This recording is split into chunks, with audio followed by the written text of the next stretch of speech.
கர்த்தருடைய பரிசுத்த நாமம் மகிமைப்படுவதாக. ஏசாயா தீர்க்கதரிசன புத்தகம் 51 வசனத்தை நாம் வாசித்த பொழுது, நீதியை பின்பற்றி கர்த்தரை தேடுங்கள் என்று சொல்லப்பட்டிருக்கிறது. இன்றைக்கு கடைசி காலங்களிலே சபைகளிலே பரிசுத்த குறைவுகள், நீதி குறைவுகள் ஏற்படுகின்றது. ஆண்டவர் முதலாவது சொல்லும் பொழுது தேவனுடைய ராஜ்யத்தையும் அவருடைய நீதியையும் தேடுங்கள் என்று ஆண்டவர் சொல்லுகின்றார். இங்கே சொல்லப்படுகிறது, நீதியை பின்பற்றி கர்த்தரை தேடுகிற நீங்கள் என்று சொல்லப்பட்டிருக்கிறது. நாம் எவ்வளவுக்கு நம்முடைய உள்ளான வாழ்க்கையில பரிசுத்தம் எவ்வளவு தேவையோ, பாவங்கள் செய்யாத ஒரு வாழ்க்கை நமக்கு எவ்வளவு மிக அவசியமோ, அதுபோன்று நாம் நீதி செய்கிறவர்களாக இருக்க வேண்டும். நாம் நீதி செய்யும் பொழுதுதான் நாம் ஆண்டவருடைய பிள்ளைகள் என்பதற்கு அது ஒரு அடையாளமாக இருக்கின்றது. கர்த்தருடைய பரிசுத்த நாமம் மகிமைப்படட்டும். அம்மா அவர்கள் ஜெபித்தார்கள். காணிக்கை கொடுப்பது கூட ஒரு நீதிதான். ஞானஸ்நானம் எடுக்கிறதும் நீதிதான். மற்றவர்களுக்கு உதவி செய்கிறது ஒரு நீதிதான். நமக்காக மட்டுமல்லாம உலகத்துக்கு, நாட்டுக்கு, பல நாட்டுக்கு நம்ம ஜெபம் பண்றது ஒரு நீதிதான். அந்த காலத்துல வெளிநாட்டுக்காரர்கள் இந்தியாவிலே வந்து பல கஷ்டமான இடங்களிலே அவர்கள் இருந்து ஊழியம் செய்து மரித்திருக்கிறார்கள் என்று சொன்னால், அவர்கள் பரிசுத்தத்தை மட்டும் பின்பற்றினார். அவருடைய நாட்டிலே அவர்கள் ஜெபித்து கட்டுப்பாடாக வாழ்ந்துவிட்டு, பரிசுத்தமாக நான் வாழ்ந்து விட்டேன், என்னை பரலோகத்துக்கு எடுத்துக் கொள்ளுங்கள் என்று சொல்லி அவர்கள் பரலோகத்துக்கு போயிருக்க முடியும். நாம் வெறுமனே பரிசுத்தமாக வாழ்ந்தால் மட்டும் பரலோகம் செல்ல முடியும் என்று நினைக்கின்றோம். அதை விட மிக முக்கியம், பரிசுத்தத்தோடு கூட நான் அவர்களுடைய நீதியை நாம் செய்ய வேண்டும். கர்த்தருடைய நீதி அவருக்காக நற்கிரிகளை செய்வது. கர்த்தருடைய பரிசுத்த நாமம் மகிமைப்படுவதாக. முதலாவதாக நாம் நீதி செய்ய வேண்டுமானால் முதல் பகுதி, நாம் we growing closer to him என்று எழுதப்பட்டிருக்கிறது. அதாவது நாம் தேவனிடத்திலே மிக நெருக்கமாக இருப்பதற்கு நாம் வளர வேண்டும். We are growing closer to God. நாம் மிக தேவனிடத்திலே நெருங்கி போவதற்கான ஒரு வளர்ச்சியை நாம் பெற்றுக்கொள்ள வேண்டும். நம்முடைய ஆண்டவரிடத்திலே வளர முடியாத அளவுக்கு இன்றைக்கு எத்தனையோ தடைகள் இருக்கலாம்.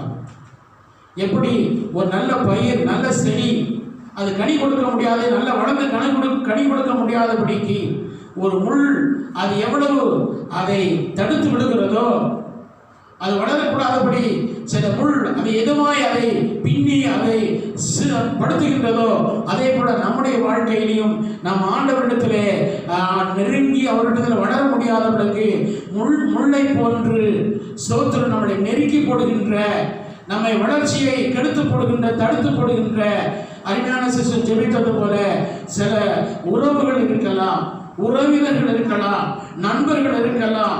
கர்த்தருடைய பரிசுத்த நாமம் மகிமைப்படுவதாக. அல்லேலூயா.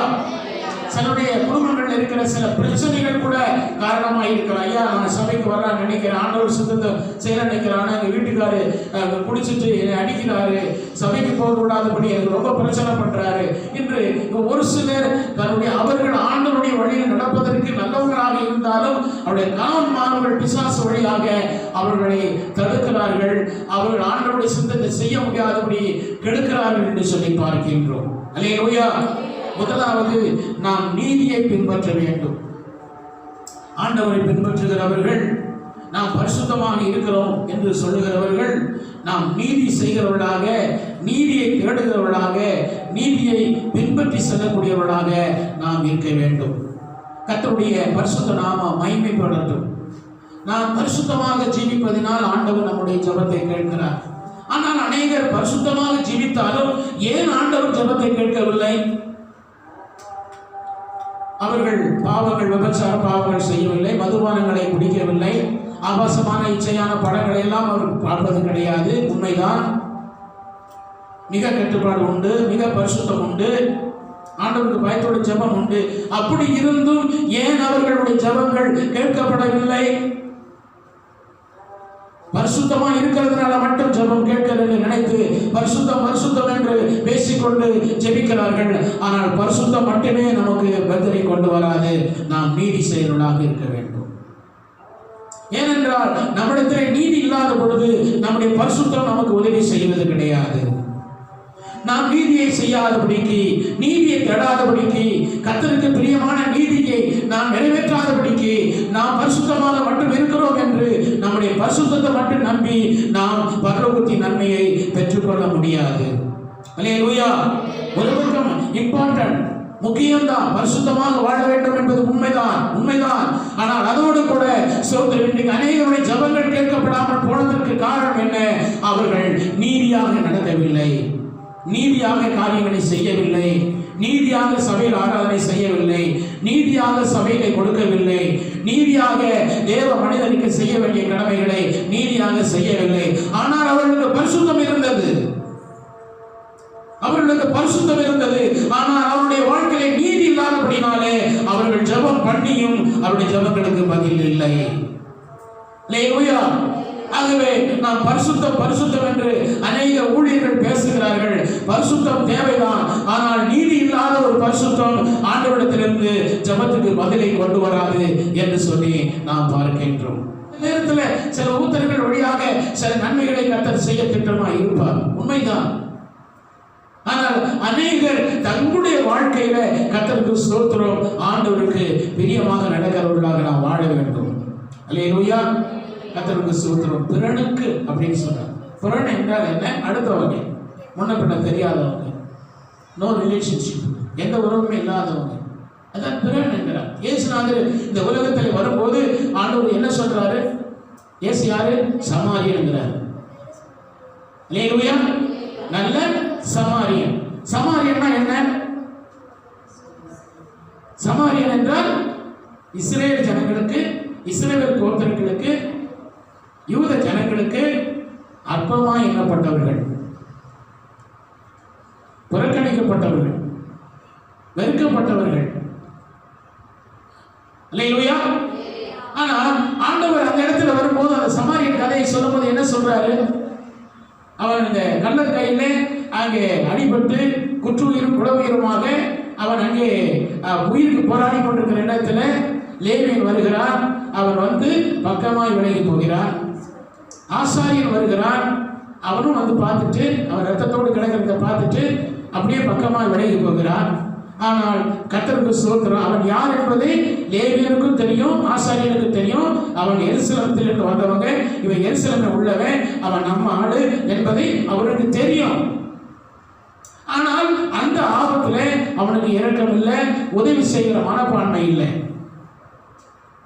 விழுந்து கிடக்கிறவன் யாரு? எருசலேமிலிருந்து வந்தவன். இப்பொழுது ஆசாரியன் யாரு? எருசலேமிலிருந்து வர்றவங்க. லேவியர்கள் யாரு? எருசலேமிலிருந்து வர்றவங்க. அப்போ எருசலேமிலிருந்து ஆண்டவருடைய வேதத்தை, சத்தியத்தை அல்லது ஆண்டவருக்கே ஊழியம் பண்ணுகிற அந்த லேவியரும் அந்த ஆசாரியரும் இந்த மனிதனுக்கு, தன்னுடைய சகோதரனுக்கு, தன்னுடைய இனத்தானுக்கு, தங்களில் ஒருவனாக இருக்கிற அந்த சகோதரனுக்கு அவர்களுக்கு இரக்கம் செய்வதற்கு அவனுக்கு மனது இல்லை. அவர்கள் அதை பார்த்துவிட்டு விலகி ஒதுங்கி போனார்கள் என்று சொல்லப்பட்டிருக்கிறது. ஆனால் எந்த உறவுமே இல்லாத, எந்த சொந்த பந்தமே இல்லாத, எந்த விதத்திலையும் எந்த ஐக்கியமே இல்லாத ஒரு மனிதன் அங்கு வருகிறான். அவன் தான் சமாரியன். லேவியா. அவன் விழுந்து கிடக்கிறவனை பார்த்து பார்த்து அவன் இதோ நீ நின்னாடா அப்படின்னு அவன் நினைக்கல.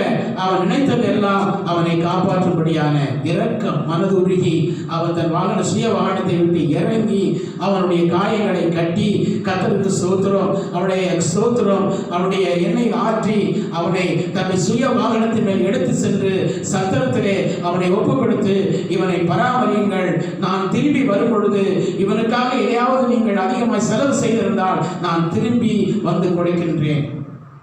இந்த சமாரியனுக்கும் இந்த ஸ்தோத்திரம் இந்த எருசலேமிலிருந்து வந்த மனிதனுக்கும் எந்த விதமான சொந்த பந்தம் ஜாதி ஜனம் என்ற எந்த உறவுமே கிடையாது. அல்லேலூயா.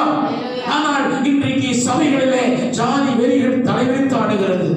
தானே நேசிப்பதற்கு யாரும் நமக்கு போதிக்க வேண்டாம். என்னை நான் நேசிக்கிறதுக்கு யார் எனக்கு போதிக்கணும்? நீ நல்ல துணி போட்டுக்கோ, நீ நல்லா சாப்பிடு, நீ நல்ல வீட்டில் குடியிரு, நீ நல்லா இரு, நீ சந்தோஷமா இரு. எனக்கு நானே நல்லா இருக்கிறதுக்கு எனக்கு நானே அதனுடைய குணம் இருக்கும். நம்ம இந்த இடத்துக்கு சாப்பிடணும், இந்த ஹோட்டலுக்கு நான் போகணும், இந்த விரும்பின காரியத்தை நீ போய் சாப்பிடணும் அப்படி எனக்கு அது விருப்பம் இருக்குது, அதை நான் செய்யறேன். என் விருப்பத்தையே நான் செய்யறதுக்கு யார் எனக்கு போதிக்க வேண்டாம். என்னோட தேவ சித்தம் என்பது நம்முடைய விருப்பத்தின்படி செய்யற ஒரு காரியம் அல்ல. கர்த்தருடைய பரிசுத்த நாமம் மகிமைப்படட்டும். சாப்பாடுக்காக நான் சொல்லல. பரிசுத்தம் பரிசுத்தம் என்று கர்த்தருக்கு ஸ்தோத்திரம். வெறுமனே ஜெபித்து இன்றைக்கு ஒரு ஜபத்துக்கு பதில் வராதபடி சிக்கி கிடைக்கிறவங்க மறிச்சு போனவங்களும் ஏராளம். எல்லாம் பாவிகள் கிடையாது. ஒரு சிலர் ஏன் ஆண்டவர் சாவுக்கு ஒப்பு கொடுக்கிறார்? ஏன் ஒரு கொடிய வியாதிக்கு ஒப்பு கொடுக்கிறார்? ஒரு இடத்துல பார்க்கிறோம், ஆராதனை முடிச்சுட்டு திரும்பி வீட்டுக்கு வரும்போது விபத்துல ஸ்பாட் அவுட், ரத்தம் சொட்ட சொட்ட நசுங்கி அடிபட்டு செத்து போயிட்டாங்க. ஆராதனை முடிச்சுட்டு வீட்டுக்கு வர நேரத்துல விபத்துல சிக்கி சாப்பிடுறாங்க. ஏன் அப்படி ஆண்டவர் அனுப்பிக்கிறார்? ஆண்டவர் இல்லையா? எல்லாமே பேய் பேய் இருந்தா அப்புறம் ஆண்டவர் இருக்கிறாரா இல்லையா? அப்ப ஆண்டவர் இருந்தால் இவைகள் எல்லாம் நடப்பானே. அங்கேதான் நம்முடைய மீறுதல் மறைக்கப்பட்டிருக்கிறது, அங்கேதான் நம்முடைய தவறுகள் மறைக்கப்பட்டிருக்கிறது, அங்கேதான் நம்முடைய செய்து வருகிற ஆண்டவருக்கு பிரியமில்லாம நடக்கிற அந்த நடவடிக்கைகள் மறைந்து காணப்படுகிறது. ஆகவே நமக்கு அது உலகத்துக்கு அது மறைவாக நாம் இருந்தாலும் அது கர்த்தருக்கு எப்படி வெளிப்படுத்துகிறார் என்றால் இப்படிப்பட்ட நியாய தீர்ப்புகளை தேவன் வெளிப்படுத்தி அதை வெளிப்படுத்துகின்றார். அல்லேலூயா. நம்முடைய குற்றங்கள் எப்படி வெளியாகும்? நாம் ஆண்டவருக்கு விரோதமாய் மறைந்து செய்கிற தவறுகள் எப்படி வெளியாகும்? ஆண்டவர் சில தண்டனைகளை வெளியரங்கமாக கொடுக்கிற பொழுது ஊர் உலகமே பார்த்து ஆச்சரியப்படும்படி சில வெளியரங்கமான தண்டனைகளை கொடுக்கும் பொழுதுதான் நம்முடைய மறைவான குற்றங்கள் நமக்கு வெளிப்படும், உணர வாய்ப்புகள் கிடைக்கும். ஆகவே அருமையான தேவ பிள்ளைகள், நீங்கள் உங்களை முழுவதுமாக நீங்கள் தேவனுடைய பிள்ளைகள் என்று பரிசுத்தத்தை நாடுவது உண்மையானால் அதோடு கூட கர்த்தருக்கு ஸ்தோத்திரம், நீங்கள் நீதியையும் நாட வேண்டும், நீதி செயலோடு இருக்க வேண்டும். அப்பதான் ஜெபம் கேட்கும், அப்பதான் ஆராதனை தேவனுடைய சமூகம் உங்களுடைய ஆசீர்வதிக்கும், அப்பொழுதுதான் உங்களுடைய தனி ஜெபம் கேட்கும், அப்பொழுதுதான் உங்களுடைய வாழ்க்கைக்குரிய கர்த்தரை இன்னும் விடுதலையோடு வந்து உங்களுடைய வழிநடத்துவார். முதலாவது பார்க்கிறோம், growing close to him. ஆண்டவரோடு கூட நெருக்கமான ஒரு வளர்ச்சிக்கு நாம் வளர வேண்டும். வளர்ச்சிக்கு தடையாக இருக்கிற காரியங்களை இருந்து நாம் விடுதலையாக வேண்டும். நம்ம செய்யறோம் இல்லையா? ஒரு மரம் நல்லா வளர்றதுக்கு தடையா இருந்தா அந்த கிளை கப்பெல்லாம் கடிச்சு விடுறோம்ல இல்லையா? அல்லது அந்த மரத்தை சுற்றிலும் வேற ஏதாவது முள்ள வேற ஏதாவது இருந்ததுன்னா அதையெல்லாம் சுத்தம் பண்ணி அதுக்கு ஒரு வேலி போட்டு அதை சுத்தம் பண்ணி கொடுக்குறோமா இல்லையா?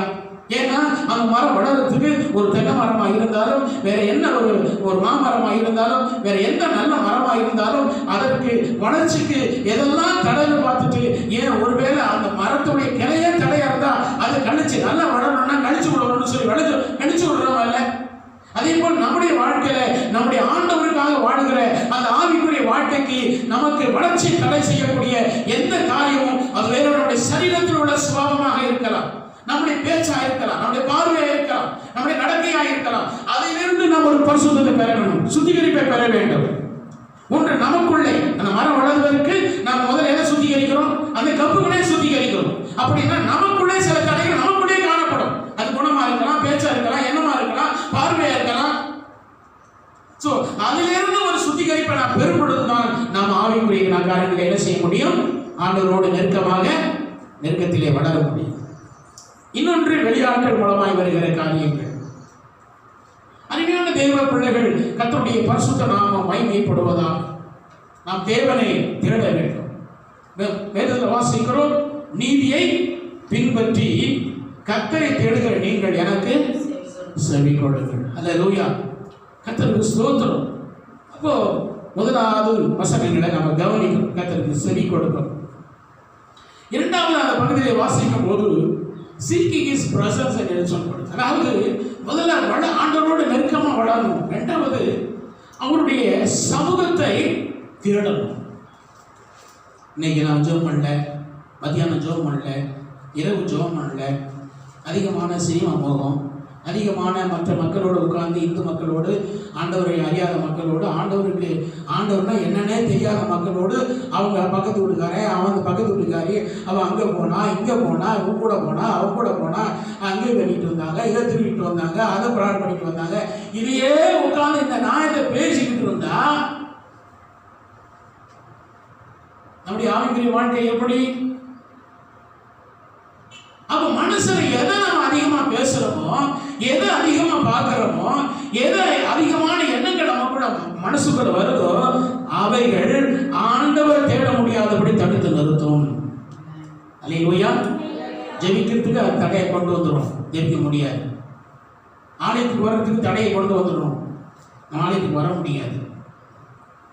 நமக்குள் எந்த எண்ணங்கள் மேலோங்கி அடிக்கடியாக ரிப்பீட் பண்ணி நமக்குள்ளே அதை ஆளுகை செய்கிறதோ, அந்த எண்ணம் தேவனுக்குள் போக முடியாதபடி தடை செய்யும். ஒருவேளை தேவனுக்குள் எண்ணம் இருந்தால் அது தேவனிடத்தில் கொண்டு வரும். ஆண்டவரே, நீங்க ஜெபிச்ச ஸ்தோத்திரப்பா, உடைய கிருபைக்காய் ஸ்தோத்திரப்பா, இன்னைக்கு பரிசுத்தத்துக்காய் ஸ்தோத்திரப்பா, தேவையில்லாத ஆட்களை இடத்துல வந்து சேராதபடி தேவன் காத்துக் கொள்வதற்காய் ஸ்தோத்திரனப்பா, நன்றி இயேசப்பா. இன்னைக்கு நல்ல ஆவியில ஜெபிச்சு, அப்ப ஆவியில ஜெபிக்கும் போது ஆவிக்குரிய விடுதலை வரும், நம்ம ஆண்டவருடைய பிரசன்னத்தை தேடுவோம். அல்லேலூயா. இரண்டாவதாக நாம் பார்க்கிறோம். மூன்றாவதாக பார்க்கும்போது walking in the spirit என்று எழுதப்பட்டிருக்கு. நாம எந்த வேலையை செய்தாலும் பரிசுத்த ஆவியானவர் இல்லாம செய்யவே கூடாது. ஆவியானவர் இல்லாம செய்யக்கூடாது. பரிசுத்த ஆவியானவர் நமக்குள் இருக்கணும். பரிசுத்த ஆவியானவர் கொடுக்கிற எண்ணங்கள் என்னைக்குமே பரிசுத்தமாக தான் இருக்கும். அல்லேலூயா. walk in the spirit. யாரு பரிசுத்த ஆவியில நடத்தப்படுறாங்களோ அவங்க ஆண்டவருடைய பிள்ளைகள் சொல்றாரு. அல்லேலூயா. Those who walk in the spirit of God, those are the children of God. யாரு பரிசுத்த ஆவியில் நடத்தப்படுறாங்களோ அவர்கள் தேவனுடைய பிள்ளைகள். இன்றைக்கு நாம் நீதியை நடப்பித்தால்தான் இன்றைக்கு தேவனுடைய ஆசீர்வாதம் நமக்கு கிடைக்கும். பரிசுத்தத்தை மட்டுமே ஆசரித்து நீதியை நடப்பிக்காதவர்கள் இன்னைக்கு ஆண்டவரிடத்திலிருந்து அநேக நன்மைகளை பெற முடியாமல் போய்விடுகிறார்கள். ஆனால் பரிசுத்தத்தோடு கூட நீதியை நடப்பிக்கிறவர்கள் தான், நீதியை தேடுகிறவர்கள் தான், நீதி செய்கிறவர்கள் தான் தேவனிடத்திலிருந்து ஆசீர்வாதங்களை பெற்றுக்கொள்ள முடியும். எத்தனையோ பேர் வெளிநாட்டுக்காரங்களை குறித்து நான் சொன்னேன், வந்து எவ்வளவு பாடுபட்டிருக்காங்க. இன்னைக்கு அவங்களுக்கு ஒரு சிலருக்கு எவ்வளவு பாரம் இருக்குது. ஏழைகளுக்கு உதவி செய்கிற மனப்பான்மை இருக்குது, ஏழைகளுக்கு வீடு கட்டி கொடுக்கிறவரான ஒரு அன்பு அவங்களுக்கு இருக்குது. அநாத பிள்ளைகளுக்கு ஏதாவது நன்மை செய்யணும், துணி வாங்கி கொடுக்கணும், படிப்பு வாங்கி கொடுக்கணும், அவங்களை அநாத பிள்ளைகளுக்காக ஏதாவது ஒரு வழி நடத்தணும் அப்படின்ற ஒரு எண்ணங்கள் இருக்கிறது. நாம் அப்படி நினைக்கிறது, நம்ம பிள்ளைங்க, நம்ம குடும்பம், நம்ம பிள்ளைங்க, இதே தான் நம்மளுக்கு 24 மணி நேரம் ரத்த துடிப்பே அதுதான். ஆனால் வெள்ளக்காரங்களுக்கு அந்த நம்ம இந்தியாவில் வந்து பல லட்சங்களை பல கோடிகளை போட்டு இன்னைக்கு அன்னைக்கு விதவைங்க யாருங்க, அங்கே கணவன் இல்லாத விதவைங்க யாரு, வயசானவங்க யாரு, அநாத பிள்ளைங்க யாரு சொல்லுங்க, நான் உங்களுக்கு உதவி செய்யறாங்க அப்படின்னு நமக்கு என்ன சம்பந்தம்? நல்ல சமாரியம் தான். அல்லேலூயா. கர்த்தருக்கு ஸ்தோத்திரம். நமக்குள்ள அந்த பாரம் இருக்குது, நமக்குள்ள அந்த தாகம் இருக்குது. அதுக்கு நான் செய்யறதுக்காக நான் பணத்தை நான் சேகரித்து கூட நான் அனுப்புறேன் அப்படிங்கிறான். அந்த மாதிரி நிறைய இடத்துல செய்யலாம், பணத்தை வாங்கிட்டு நம்ம ஆளுங்க பிராட பண்றான். அல்லேலூயா. போய் கணக்கு எழுதிட்டு போய் பேசிக்கிட்டு அவன் பணத்தை சாப்பிட்றான், அவன் சபிக்கப்பட்டவன் தான். அதனாலதான் இதுல எதுவுமே தடை வர்றதில்லை. எனக்கு அந்த மாதிரி விருப்பங்கள் இல்லை. அல்லேலூயா. ஏன்னா நம்ம ஆண்டவருக்கு இடத்துல அந்த மாதிரி ஆயிரும், சாதிக்கப்பட்ட நிலத்தில் ஆயிரும். நம்ம கூட கார் வராது, பங்களா வராது, இடம் வராது. நம்ம ஆத்மா பரலோகம் போகும்போது பரலோகத்துக்கு போகாமல் போயிடக்கூடாது. அதான் மனிதன் உலகம் முழுவதையும் ஆதாயப்படுத்தினாலும் தன் ஜீவனை நஷ்டப்படுத்தினால் அவனுக்கு லாபம் என்ன? நாம இந்த பூமியில பெரிய பெரிய கட்டடங்களை சம்பாதிச்சு பெரிய 10 லட்சம் போட்ட காரை வாங்கி நிறைய விஐபி மாதிரி கோட்டை யூட்டு போட்டு நல்ல பெருமையா வாழ்ந்து போட்ட எல்லாம் நரகத்துல அக்னி கடலை வேவான். பெரிய பெரிய ஊழியக்காரர்கள் அக்னி கடலை வேக போறாங்க. ஏன்னா அவங்க வெளிநாட்டு பணத்துக்கு கணக்கு சரியான கணக்கு இல்லை. பொய் சொல்லி பணத்தை வாங்கி பொய் சொல்லி தான் மகளா கட்டிக்கிட்டு தான் காரை வாங்கிக்கிட்டு தான் போட்டு சுட்டு போட்டுக்கிட்டு இங்க பெரியாராட்டம் நடக்கிறான். ஃபுல்லா அவங்க எதுக்காக பணம் கொடுத்தாங்க? அனாத, விதவை, முதியவங்க, அப்படி அவங்க பணம் கொடுக்கிறான். நாம தின்னு போட்டு நாம பெரிய ஆளாகிறதுக்கு அவன் பணம் ஒரு பணம் கூட அந்த மாதிரி நோக்கத்தை நம்ம தர்றதே கிடையாது. அல்லேலூயா. அருமையான தேவ பிள்ளைகள், ஏன் சொல்லுகின்றேன் என்றால் கர்த்தருக்கு ஸ்தோத்திரம். முதல்ல growing closer to him, நெருக்கம் நம்ம வளரும். ரெண்டாவது அவருடைய சமூகத்தை தேடணும். மூன்றாவது அவருடைய ஆவியில நம்ம நடக்கணும். அல்லேலூயா. அவருடைய ஆவியில நடக்கணும். நான்காவதாக பார்க்கும்போது இன்வைட் ஆஃப் விசிலம் என்னது? அப்படி என்றால் ஆண்டவரே நான் நடக்கும் வழியை நான் நான் நடக்கும் வழியிலே நான் சரியாக நடப்பதற்கு எனக்கு ஞானத்தை தாரும் ஆண்டவரே. ஞானத்தில் ஒருத்தர் குறையா இருந்தா யார்கிட்ட கேட்கணுமா? சொல்லுங்க, ஆண்டவர்கிட்ட கேளு. எதுக்கு? நானும் போய் பேசுறதுக்கா, திருடுறதுக்கா, ஏமாத்துறதுக்கா, பிரிவினை பண்றதுக்கா, வேற்றுமை பண்றதுக்கா? இதுக்கெல்லாம் ஞானம் வேணும்னு சொல்லி ஜெபிச்சு என் காலை கேட்டுருக்குதுங்க. ஞானம் என்பது நாம் கர்த்தருக்கு பிரியமாக நடப்பதற்கான ஞானம் கேட்கிறார். கர்த்தருக்கு பயப்படுதலே ஞானத்தின் ஆரம்பம்னா என்ன அர்த்தம்? தீமை விட்டு விலகுவதே கர்த்தருக்கு பயப்படுற பயம். அப்ப தேவ பயம் என்பதை நம்ம தீமை விட்டு விலகுவது. அதுக்கு என்ன சொல்லப்படுது? அதுதான் ஞானத்தினுடைய ஆரம்பம் முடியுது. நீங்க தீமை விட்டு விலகுவதுதான் ஞானத்தின் முதல் படி.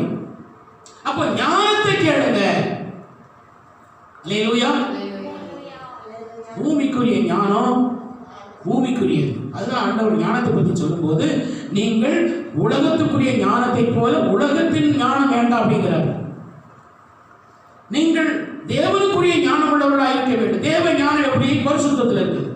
தேவ ஞானம் எப்படி இருக்குது? நீதியில் இருக்குது. தேவ ஞானம் எப்படி இருக்குது? சமாதானத்தில் இருக்குது. ஆகவே ஆண்டவர் சொல்றது, நீங்க உலக ஞானத்தை கேட்காதீங்க, நீங்கள் என்ன ஞானத்தை கேளுங்க? தேவ ஞானத்தை கேளுங்க. அதை ஒருத்தர் நேசிக்க முடியும், அன்பு பாராட்ட முடியும், அவங்களோட சமாதானம் கொள்ள முடியும், அவங்களுக்கு ஏதாவது நம்முடைய காரியங்களை செய்ய முடியும். நல்ல சமாரியாதாக இயேசு வந்தார். அல்லேலூயா. கர்த்தருக்கு ஸ்தோத்திரம். அடுத்தபடியாக பார்க்கும்போது பி ஜெனரஸ் அப்படின்னு நான் அது 5வது. அப்படி என்றால் நீ எந்த ஒரு காரியத்தை ஆண்டவருக்காக செய்யறதுக்கு உன்னுடைய மனசு தாராளமாக இருக்கட்டும் அப்படிங்கிறார், விசாலமாக இருக்கட்டும் அப்படிங்கிறார், உதாத்தமா இருக்கட்டும், கல்வியா இருக்காது. நிறைய பேர் சில இடங்களுக்கு எங்களை பற்றி நான் சொல்லலை, ரொம்ப காரியங்களை ஊழியர்களுக்கு செய்யறதுக்கோ ஊழியர்கிட்ட காரியம் எடுத்து கொடுக்கறதுக்கோ மனசு வராது. ஆனால் உண்மையாய் சொல்றேங்க, கற்று அனுபவப்பட்டு சொல்றேன், கண்ணில பார்த்து சொல்றேங்க, பல ஆயிரக்கணக்கான ரூபாவை மருத்துவமனைக்கு கொடுக்குறாங்க. இல்லையா? மருத்துவமனைக்கு கண் கூட பார்க்குறேங்க. ஆனால் ஊழியக்காரருக்கு போனால் அந்த உதார்த்தமா ஒரு 1000 500 ஏதோ ஒரு உதார்த்தமா அந்த பணங்களை தன் வைத்திருக்கிறது எடுத்து ஊழியக்கார கையில் காணிக்கையெல்லாம் கொடுக்க மனசு வராதுங்க. ஆனால் அதே வேளையில இன்னைக்கு வைரஸ், இன்னைக்கு இந்த பிரச்சனை, இந்த நோவு, இந்த முடியல, நடக்க முடியல, இந்த மாதிரி காரியங்களுக்கு ஆஸ்பத்திரி போய் 1000 அங்க கொடுத்துட்டு வர்றாங்க. இல்லையா? ஆஸ்பத்திரியில் கொடுக்குற நீங்க ₹1,00,000 கொடுத்தாலும் அது பரலோகத்தில் கணக்கு கிடையாதுங்க. அதே ₹1,00,000 நீங்க ஊழியத்தில் செலவு பண்ண பரலோகத்தில் கணக்கு இருக்கு. ஆமென்.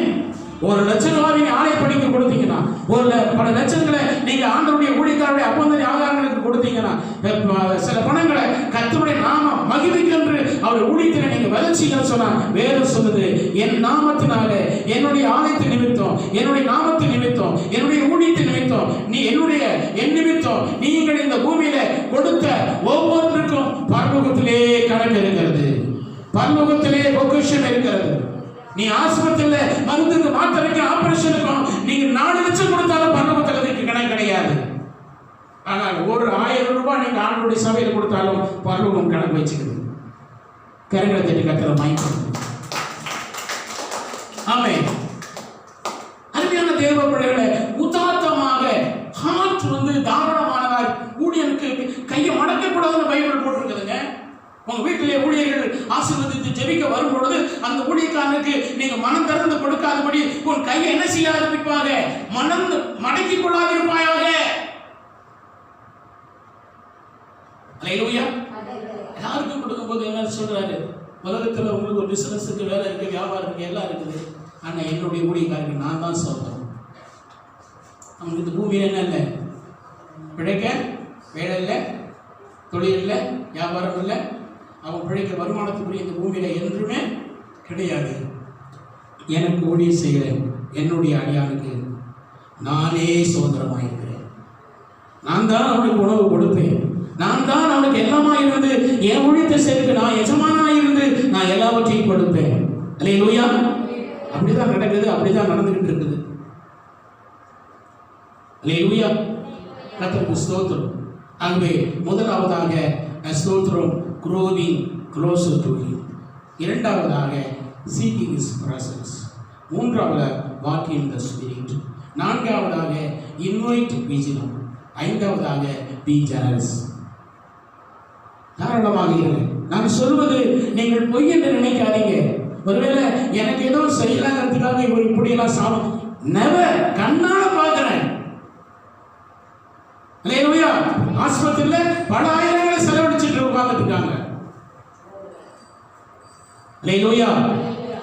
ஆகவே முதலாவது நாம் நீதியை தேட பின்பற்றக்கூடியவர்களாக இருக்கணும். We follow after the righteousness. நாம் நீதியை பின்பற்றணும். கர்த்தருக்கு ஸ்தோத்திரம். உபாகமத்தின் புஸ்தகம் 16ஆம் அதிகாரம் 20வது வசனத்தை பார்க்கும்போது,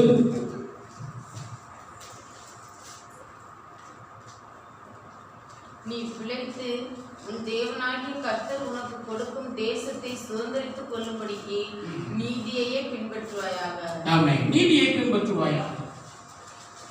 ஆண்டவர் உனக்கு கொடுத்திருக்கிற தேசத்துல நீ அதை சுதந்தரித்து கொள்ளும்படிக்கு, கர்த்தர் உனக்கு கொடுத்திருக்கிற தேசத்தை நீ சுதந்தரித்துக் கொள்ளும்படிக்கு நீதியை பின்பற்றுவாயாக. கர்த்தர் நம்ம எந்த தேசத்துல வச்சிருக்கிறாரோ அந்த தேசத்துல நாம பிழைக்கணும். அந்த தேசத்தை ஆண்டவர், அந்த தேசத்தை நம்ம சுதந்தரித்துக் கொள்ளணும்னா ஆண்டவர் என்ன சொல்றாரு, நீதியை பின்பற்றுவாயாக. அநியாயத்துக்கு போகாதீங்க, அக்கிரமத்துக்கு போகாதீங்க, பாவத்துக்கு போகாதீங்க, துன்மார்க்கத்துக்கு போகாதீங்க, அடாவடிக்கு போகாதீங்க, பெருமைக்கு போகாதீங்க. ஏன் போனா தேவன் நீ ஆண்டவர் உனக்கு கொடுத்த தேசத்துல நீ அழிந்து போவாய். ஆண்டவர் உனக்கு கொடுத்த தேசத்துல நீ நிலைச்சிருக்கணும். அந்த தேசத்தை நீ சுதந்திரித்துக் கொள்ள வேண்டுமானால் நீ நீதியை பின்பற்றுவாயாக. அல்லேலூயா. நீதியை பின்பற்று, நீ பிழைத்திருப்பாய், நீ தேசத்தை சுதந்திரிப்பாய். கர்த்தர் அதிகமாக நேசிப்பார். நீதியை பின்பற்றுவாயாக. கர்த்தர் உனக்கு கொடுத்த தேசத்தை சுதந்திரித்துக் கொள்ளும்படியாக நீதியை பின்பற்றுவாயாக. நீதியை பின்பற்றுவாயாக. நீதியை பின்பற்றுகிறவனையோ அவன் நேசிக்கிறான். கர்த்தருடைய கிருபை உன் மேல வரும், இரக்கம் உன் மேல வரும், அன்பு, பாசம், நேசம் எல்லாம் ஆண்டவருடைய இதிலிருந்து வரும். கர்த்தர் நீதியை பின்பற்றவன் மேல ஆண்டவர் பிரியமா இருப்பார். கர்த்தர் நேசிப்பார். அடுத்து பார்க்கும்போது கர்த்தருக்கு ஸ்தோத்திரம். நீதிமொழிகள் 21ஆம் அதிகாரம் 21வது வசனம். நீதியையும் தயையும் பின்பற்றுகிறவன் ஜீவனையும் நீதியையும் மகிமையும் கண்டடைவான். நீதியை பின்பற்றுகிறவனுக்கு என்ன உண்டாகும், மகிமையை கண்டடைவான். நீதியையும் தயையும் பின்பற்றுகிறவன் ஜீவனையும் நீதியையும் மகிமையும் கண்டடைவான். நம்ம நீதியை பின்பற்றினா நமக்கு என்ன வரும், நீதி. நீதியை விதைக்கிறவங்களுக்கு என்ன அறுவடை வரும் சொல்லுங்க. ஒருத்தர் கதை சொன்னார். அதாவது என்ன கேட்டீங்கன்னா, நல்லா விதைக்கிற காலம், எல்லாரும் அந்த சீசனில் போய் விதைக்கிறாங்க. விதைச்சி நட்டு நல்லா பண்ணிட்டு இருக்காங்க. இவன் நிறைய விதைக்கிற காலத்தில் என்ன பண்ணல, இவன் போய் வயல் பக்கமே போகலை. அறுக்கிற காலத்தில் போகிறான். அறுக்கிற காலத்தில் போகும்போது அவனுடைய வயல் காலம்லாம் எப்படி இருக்குது, முள்ளா, பூண்டுகளா, செடிகளா, புதர்களா இருக்குது. ஆனா பக்கத்து வீட்டு வயல் எப்படி இருக்குது? விதைக்கிற காலத்துல அவன் என்ன செஞ்சான்? நிலத்தை பண்படுத்தி விதைச்சான். இப்ப அறுவடை காலத்துல அவன் என்ன பண்றான்? நல்லா அறுத்துக்கிட்டு இருக்கிறான், சந்தோஷமா அறுத்துக்கிட்டு இருக்கிறான். இவனுக்கு வேதனையா இருக்கு, ஏன்டா என் நலை எப்படி இருக்கணும். கர்த்தருக்கு ஸ்தோத்திரம். அங்க இருந்து பிரேயர் பண்ணானா, கடவுளே அப்படியே என்னுடைய நிலமெல்லாம் ஆசீர்வாதமா மாறணும்னு ஆண்டவர் சொன்னாங்க. மூடனே, விதைக்கிற காலத்துல நீ விதைக்காம அறுக்கிற காலத்துல நீ ஜெபிச்சா நான் எப்படி உனக்கு பதில் கொடுப்பேன்? அல்லேலூயா. நீங்க ரொம்ப பேர் விதைக்கிற காலத்தை கரெக்டா பயன்படுத்தி விதைக்காம அறுக்கிற காலத்துல போய் கரெக்டா என்ன அறுவடை எதிர்பார்க்கறாங்க. நத்திங், ஒண்ணுமே கிடைக்காது. அல்லேலூயா. கர்த்தருக்கு ஸ்தோத்திரம். விதைக்கிற காலத்துல விதைச்சாதான் அறுவடை காலத்துல அறுவடை மகசூலை ஆசீர்வாதத்தை நம்ம சுதந்திரித்துக் கொள்ள முடியும். அருமையான தேவனுடைய நீதியை விதைக்கிறவங்க நீதியை அறுப்பாங்க, ஜீவனை அறுப்பாங்க, மகிமையை அறுப்பாங்க. அல்லேலூயா. ஒரு நீதியை பின்பற்றுகிறவனுக்கு எத்தனை ஆசீர்வாதம் பாருங்க. நீதியும் பலனா வருது, ஜீவனும் பலனா வருது, மகிமையும் கிடைக்குது. நீதி செய்கிறவங்களுக்கு மதிப்பு மரியாதை வருமல்ல? அல்லேலூயா. ஒரு பேர் புகழ்ச்சி வருமல்ல? ஆமே. கர்த்தருக்கு ஸ்தோத்திரம், கர்த்தருக்கு ஸ்தோத்திரம். அந்த பழமொழி கூட சொல்லுவாங்க, தர்மம் தலை காக்கும், தக்க சமையல் உயிர் காக்கும். அவனுக்கு ஜீவன் ஆண்டவர் காப்பாற்றி கொடுக்குறாருல்ல, இன்னும் கொஞ்சம் உயிரோடு இருக்கு. நீ நீதி செய்ய, அதனால உன்னுடைய இந்த பூமிக்கு நீ என்ன தேவை அப்படின்னு ஆயுசு வருஷத்தை கூட்டுறாரு ஆண்டவர். அல்லேலூயா. பைபிளில் சொல்லப்பட்டது, அக்கிரமக்காரன் அறுப்புண்டு போவான். பாதி வயசுல ரத்தம் பிரிய பாதி வயசுல கூட இருக்க மாட்டான். பைபிள் இருக்கிறத நான் சொல்றேன். இது முன்னோரு காலையெல்லாம் மூட நம்பிக்கை பழமொழி இல்லை, பைபிள் எழுதிருக்கிறது இப்படி. அப்ப நீதி செய்யறவனுக்கு ஆயுசு கூடும், ஆண்டவர் ஆயுசு விருத்தி பண்ணி கொடுப்பாரு. அல்லேலூயா, அல்லேலூயா. கர்த்தருடைய பரிசுத்த நாமம் மகிமைப்படுவதாக. கர்த்தருக்கு ஸ்தோத்திரம். ஆகவே நாம் நீதியை பின்பற்ற வேண்டுமானால் சங்கீதம் 94 அதிகாரம் 15வது வசனத்தை படிக்கும். நியாயம் நீதியிடமாக திரும்பும், செம்மையான இருதயத்தார் யாவரும் அதை பின்பற்றுவார்கள். ஆமென். செம்மையான இருதயம் வேணுங்க, இதெல்லாம் பின்பற்றுங்க. நீதியை பின்பற்றுறதுக்கு என்ன இருதயம் நமக்கு ஆண்டவர்கிட்ட கேட்கணும்? சொல்லுங்க. செம்மையான இருதயம் முதல்ல ஆண்டவர் நமக்குள்ள இருந்தால் தான் நாம் நீதி என்ன செய்ய முடியும்? பின்பற்ற முடியும். நீதியை பின்பற்றினாதான் இந்த ஆசீர்வாதம் எல்லாம் நமக்கு கிடைக்கும். அல்லேலூயா. தேசத்தை சுதந்திரிக்க முடியும். கர்த்தருடைய கர்த்தருடைய அன்பு நமக்கு கிடைக்கும். கர்த்தருக்கு ஸ்தோத்திரம். எல்லா ஆசீர்வாதமும் நமக்கு கிடைக்கும். நம் நீதியை பின்பற்றினா முதல்ல நம்ம இருதயம் செம்மையான இருதயம் நமக்கு. செம்மையான இருதயத்தால் யாவரும் நீதியை பின்பற்றுவார்கள். அல்லேலூயா. செம்மையான இருதயத்தால் யாவரும் நீதியை பின்பற்றுவார்கள். அப்ப நீதியை பின்பற்றுவங்களுக்கு ஆசீர்வாதத்தை கொடுத்து வாசிச்சோம். ஆனா நீதியை பின்பற்றுவதற்கு நமக்கு என்ன இருதயம் வேணும்? செம்மையான இருதயம் வேணும். கர்த்தர் தாமே உங்கள் யாவரையும் ஆசீர்வதிப்பாராக.